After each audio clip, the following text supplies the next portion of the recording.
Yo, what's up? Another reaction video dito po sa ating channel. Ito naman pong Wakas at Sibula Behind the Story. Ito po ay featuring Pablo. Siya po ang nag-explain dito tungkol po sa behind the scene, no? Kung paano nila ginawa o paano niya ginawa ang kantang Wakas. Simulan na po natin ang ating reaction video. Let's do this.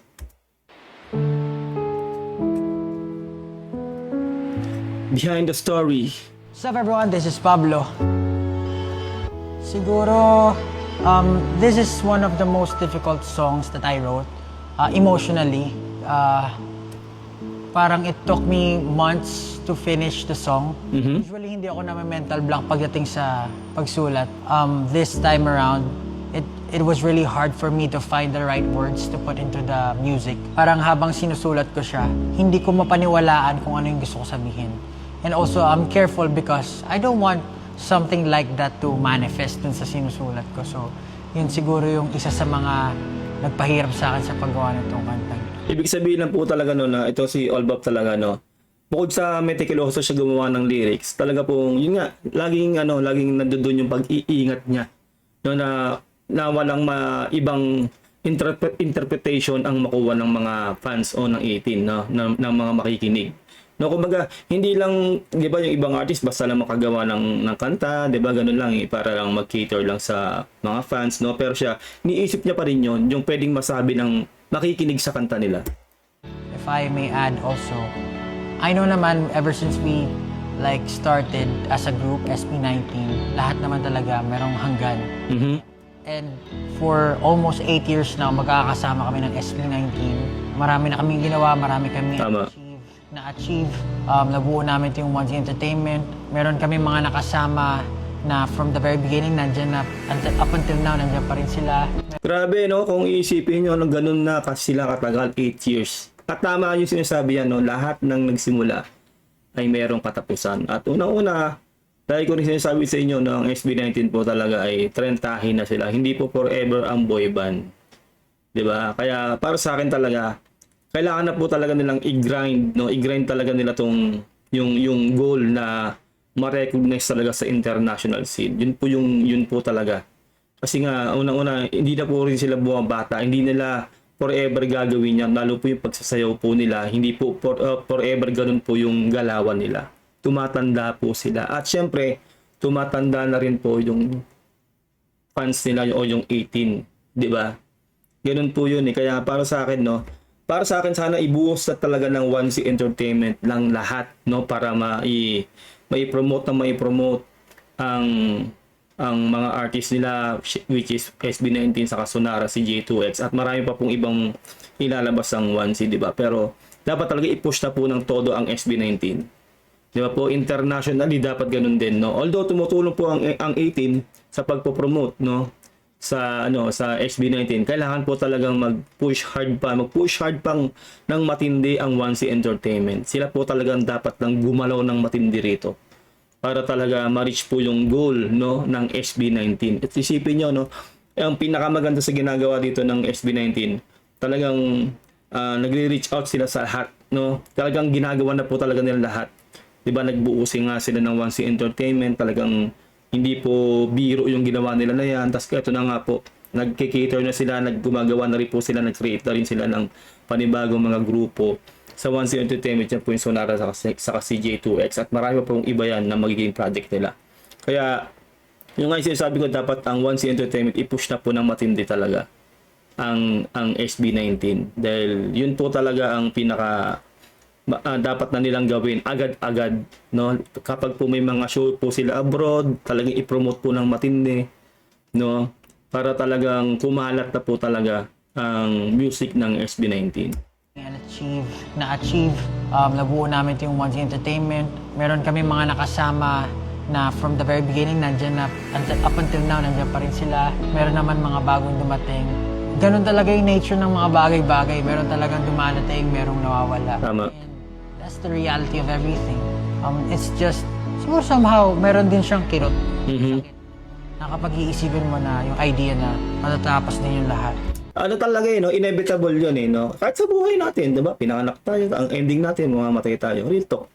No? At yun nga, sinasabi ko kanina, no, marami na pong 18 talaga na alam naman natin na all ages ang 18 eh. Pero yung iba nga, di ba? May edad na talaga, matatanda na. Sana maabutan pa nga po nila talaga yung major success talaga ng SB19. No, yung iba talaga, ano na eh, senior citizen na po talaga. Pero nandun pa rin ang suporta talaga sa SB19. Tagang grabe, grind din nila sa pagsusuporta at pagpopromote sa SB19. Yung mga ordinaryong fans lang po yun yung mga 18 worldwide. No, at yun nga, sana talaga makita pa nila o makita pa nating lahat ng mga 18 yung talagang tugatog na marating nga talaga ng SB19 sa international scene. 'Di ba? Dahil yun po talaga yung main na pangarap, 'di ba? Talagang na makapenetrate ang OPM, no, sa global stage. No, kaya kung ano man ang pagdadaanan pa ng SB19, palagi lang nakasuporta pa rin siyempre tayong mga 18 diyan. Pero sana talaga i-push na po na talaga ng matindi ng 1C Entertainment, no, na talagang grabing i-promote na po talaga, na gawin na po talaga nila yung best nila talaga para makilala na po talaga ang musika ng SB19 worldwide. And this is the 4th installation ng originally trilogy lang. Parang nagkaroon talaga ng mahabang discussion. We were really trying our best talaga to push SB19 as much as we could. And I'm just so happy na, yeah, almost 8 years up until now, magkakasama pa rin kami. I believe that no man is an island. Tama. Siguro some may think na corny siya. Pero unconsciously, hindi natin namamalayan na nagiging parte tayo ng bawat isa. Tama. At saka yung yung tama yung sinabi, no man is an island. Talagang lalo po sa trabaho nila, no, talagang hindi po nila kakayanin kung sila lang, kung yung SB19 lang. Kaya sobrang wise na decision talaga na nag-create po sila ng 1C Entertainment. Na merong mag-handle sa ganito, may mag-handle sa ganyan, no. Kasi kung yung hahawak lang po talaga ng yung SB19 lang, mahihirapan po sila. Lalo na po yung scheduling nila, no, sobrang hirap na po nung part na yun. And as much as we want to admit it or not, we learn from each other and we need each other. Yes. Throughout the years, ang dami kong natutunan, ang dami kong realizations pagdating sa kung paano tumatakbo ang isang community and society and ang isang dream. Saka yung naisip ko lang, no, tama rin yung ginawa ni Pablo na yun, na bumaba siya sa position. 'Di ba? Tapos si Yani na yung talagang namamahala, siya na yung pinakaulo ngayon ng 1C Entertainment. Kasi hindi niya po talaga kakayanin yun. Bukod sa, syempre artist pa siya. No, itong si Pablo, hindi niya kakayanin talaga yung pressure na yun. 'Di ba? Yung katawan lupa talaga niya bibigay na talaga pati yung mental health niya. Kapag siya pa rin yung nandoon, siya yung pinaka-head ng 1C Entertainment. Kaya tama lang po yun na ipinaubaya niya yung kay Yani.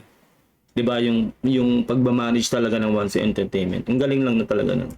Pagdating sa kung paano tumatakbo ang isang community and society and ang isang dream.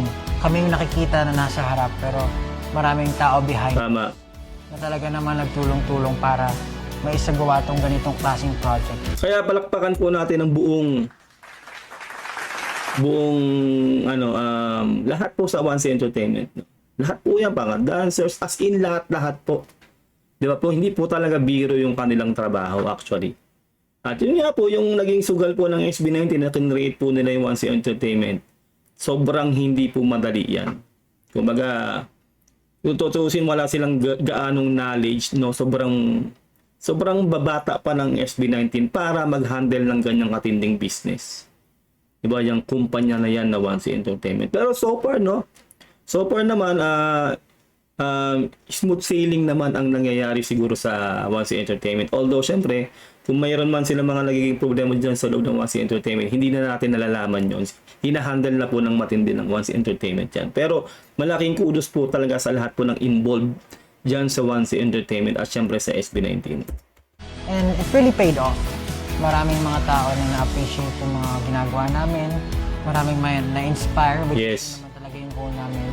And of course, we're always hopeful na talagang maidala to sa global stage. So yun talaga yung yung goal talaga di ba?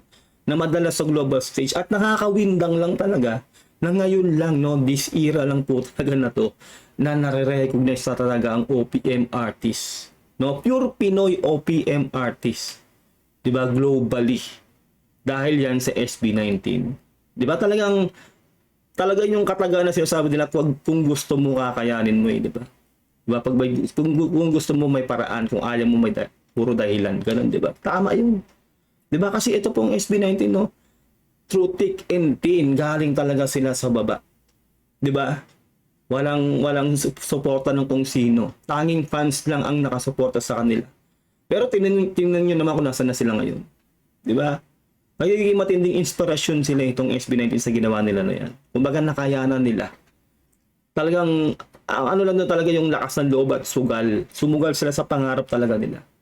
Sariling pera nila ang pinagana nila dyan sa 1C Entertainment. Diba? Kaya nakaka-proud talagang supportan tong SB19. Yun naman yung talagang pinupush ng team namin from the very beginning. So, ayun lang, I feel like we're all the same, we're all different, and no matter how much we think about it, admit it or not, we need each other. So magpasalamat sa inyo lahat. Sa lahat naging involved sa almost 8 years ng career namin. This album might be entitled Wakas at Simula. Pero katulad ng lagi namin sinasabi, lahat na nagwawakas may panibagong simula. Tama. Hopefully, no matter what happens, kahit saan kami mapunta, kahit anong mangyari, kahit anong era ang dumating, we're always hoping na kasama namin kayo palagi. Nice. Maraming salamat. Ito po yung sa akin na sasabihin ko lang tungkol po dito sa sinabi ni Pablo. At sa tingin ko, no, hanggat may 18, hindi kayo susukuan ng 18. Pero sa akin, wag silang kampante, no? Dahil unang-una, may napapansin nga ako sa lalo sa promotion, no? Kaya nababanggit ko kanina, sasabi ko na itodo na nila yung promotion sa SB19 kasi lahat naman tayo nanonood tayo sa sa internet, na nakita natin mga bali-balita. Minsan talaga may mga factor na nale-let out ang SB19 sa promotion pa lang. No, hindi na po tayo magsasampo ng isang grupo na yun yung napipicture, 'di ba? Ganon. Kaya lagi ko pong sinasabi, no, na talagang sana po itodo na po ng 1C Entertainment yung promotion. No, kahit saan pa yan, sa radyo, sa TV, sa digital, sa lahat, internationally, 'di ba? Sa lahat, as in lahat. Lalong-lalo na po ngayon sa internet, kailangan todo na po, no. Talagang kailangan na po talaga nilang galawin, maggalaw na nila yung baso, kumbaga.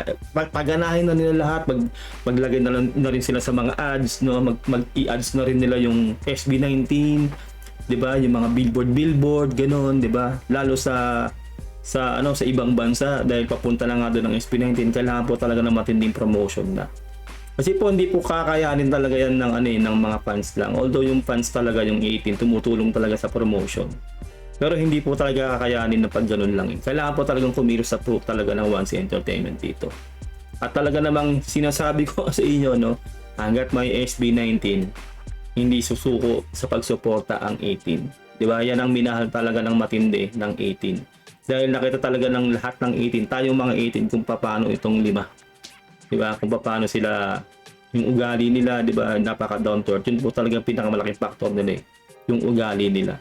Kaya kahit na ano pang mangyari dyan, nakasuporta pa rin ng 18 dyan sa SB19. Kaya kung ano man ang mangyari, hindi iiwan ng 18 ng SB19. Maraming salamat kung nakabot ka hanggang dito. Huwag mo kalimutan na mag-subscribe dito po sa ating channel. Ingat kayo lahat.